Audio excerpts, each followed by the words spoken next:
Kigin ni September ni guk tuni simding late number jalekwa tang guk pan tang kwa tang somni guk pan somni kwa hibang tengpen keima hongmo sakte tung ke hong gen se te tunga topa kyang pan athaman hita hen late number jalekwa tang somni pasian thuman na thuthang ki gen pen chik ziat huai lo hi inteng khat a intek ten nak bor se lo hi manin si chi hi a intek te chung a ki khum nangon ki ching ka sa zo ke hi ami bor set bang te kin ki bor se photen la tua khit te ki that le chen ka ngai son hi tole ke jong tua mi bor se te ka bang dek hiam chen ka lung ngai hi to bang ka ngai sut aman ding ma ahiam ka chi hi late number zale kwa isim chiangin eima thuman na chia thong phok sakhi David jong azong achimo te abol sia mi te hangin he ma mai ama ta te panei lo hi ta hen la aji jong me gong nu me hi ta hen na chimo khi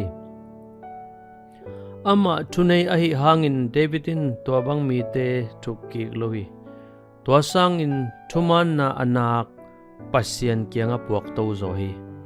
hebang tengpen keima hongmo sakte tung kei honggen se te tunga topa kiang panathaman hi ta hen na in na kip to kei hongon hin na chi zo hi pasian in mi hing te ama thuman na to hongbol khop a hi to hangin ama hi na ikilat sak ding a hi ilung sim khem pe siang takin isun hiat ding zonga hi atak takin thuken na pen pasian iap ding be ka hi ama zia le hun to ki zoin hong sem ding hi nungzui pi polin